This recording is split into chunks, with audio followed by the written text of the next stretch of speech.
আজকের ভিডিওতে আমরা এমন একটি গুরুত্বপূর্ণ বিষয় নিয়ে কথা বলবো যা আমাদের জীবনের অন্যতম রহস্যময় ও বিশেষ অভিজ্ঞতার হতে পারে। আপনি কি কখনো অনুভব করেছেন যে আল্লাহ আপনাকে কিছু বলতে চান?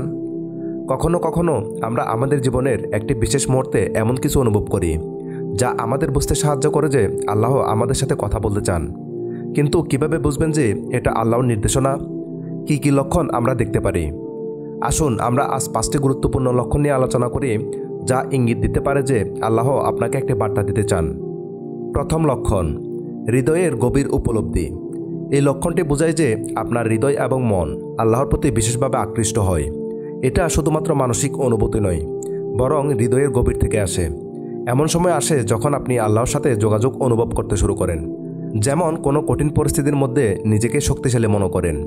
আপনি হঠাৎ করে নিজের ভিতরে এক প্রকার শীতলতা বা শান্তি অনুভব করতে পারেন, যা আপনাকে মনে করিয়ে দেয় যে আল্লাহ সবসময় আপনার সাথেই আছেন। যখন কোনো ব্যক্তি কঠিন পরিস্থিতিতে পড়ে এবং কোনো সমাধান খুঁজে পায় না, তখন সে আল্লাহর উপর সম্পূর্ণ ভরসা করতে শুরু করে। তখনই তার হৃদয়ে এমন একটি বোধ আসে যা তাকে ইঙ্গিত দেয় যে আল্লাহ তার পরীক্ষা নিচ্ছেন এবং সাহায্য তার পথে রয়েছে। এই ধরনের উপলব্ধি আল্লাহর কাছ থেকে নির্দেশনার একটি গুরুত্বপূর্ণ লক্ষণ হতে পারে। দ্বিতীয় লক্ষণ, কঠিন সময়েও আল্লাহর উপর ভরসা রাখতে ইঙ্গিত পাওয়া। কষ্টের সময়ে আমাদের মন প্রায় হতাশ হয়ে পড়ে, কিন্তু যদি আপনি এমন অনুভব করেন যে সেই কষ্টের মাঝেও আপনার ভিতরে একটি শক্তি আছে যা আল্লাহর উপর ভরসা রাখতে ইঙ্গিত দিচ্ছে, তাহলে এটি আল্লাহর কাছ থেকে একটি লক্ষণ হতে পারে। আল্লাহ আমাদের পরীক্ষা করেন, কিন্তু তিনি কখনো আমাদের এমন কষ্ট দেন না যে যা আমরা সহ্য করতে পারি না। আল্লাহর প্রতিশ্রুতি, আল্লাহ বলেন, আল্লাহ এমন কাউকে তার সাধ্যের বাইরে কোনো বোঝা দেন না। এই আয়াতটি থেকে বোঝা যায় যে আল্লাহর উপর ভরসা রেখে আমরা যে কোনো কঠিন সময়ে অতিক্রম করতে পারি। যখন আমাদের মনে হয় যে সব আশা শেষ, তখন আল্লাহর দিক থেকে আসা এমন একটি অনুভূতি আমাদের মনে করিয়ে দেয় যে আল্লাহ আমাদের পাশে আছেন। তৃতীয় লক্ষণ, প্রতিনিয়ত কোরআনের সাথে সম্পর্ক। কোরআনের সাথে গভীর সম্পর্ক তৈরি হওয়া একটি গুরুত্বপূর্ণ লক্ষণ যে আল্লাহ আপনাকে বিশেষ বার্তা দিতে চান। যখন আপনি কোনো নির্দিষ্ট আয়াতের সাথে আপনার জীবনের সমস্যা সম্পর্কে খুঁজে পান, বা যখন আপনি কোরআন খুলে পড়া শুরু করেন, তা অবিলম্বে আপনার চিন্তা ও জীবনের পরিস্থিতির সাথে মিলে যায়, তখন এটি আল্লাহর বার্তা হতে পারে। আল্লাহ কোরআনকে একটি নির্দেশিকা হিসেবে পাঠিয়েছেন এবং মুমিনদের জন্য এটি রহমত। আল্লাহ বলেন, কোরআন একটি দিশারি, তা মুমিনদের জন্য নির্দেশনা ও রহমত। 4. আত্মার প্রশান্তি ও দোয়ার উত্তর পাওয়া। আপনার দোয়া যদি কবুল হতে শুরু করে এবং আপনি যদি আত্মার গভীরে একটি প্রশান্তি অনুভব করেন, তবে এটি আল্লাহর বার্তার একটি স্পষ্ট চিহ্ন হতে পারে।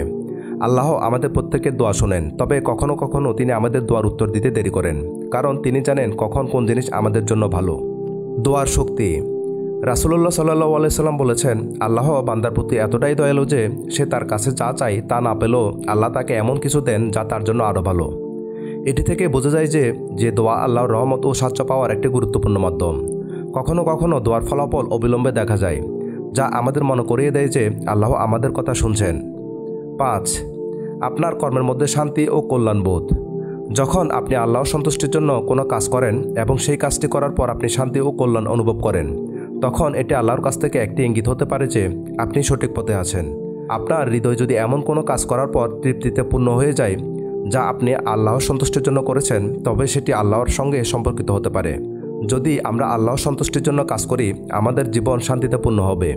এটি আল্লাহর কাছ থেকে একটি স্বীকৃতি যে আমরা সঠিক পথে আছি। এই 5টি লক্ষণ আমাদের বোঝায় যে আল্লাহ আমাদের সাথে কথা বলতে চান এবং আমাদের জীবনের দিক নির্দেশনা দেন। আল্লাহ আমাদের নানাভাবে ইঙ্গিত করেন এবং সেগুলো বুঝতে পারলে আমরা সঠিক পথে পরিচালিত হতে পারি।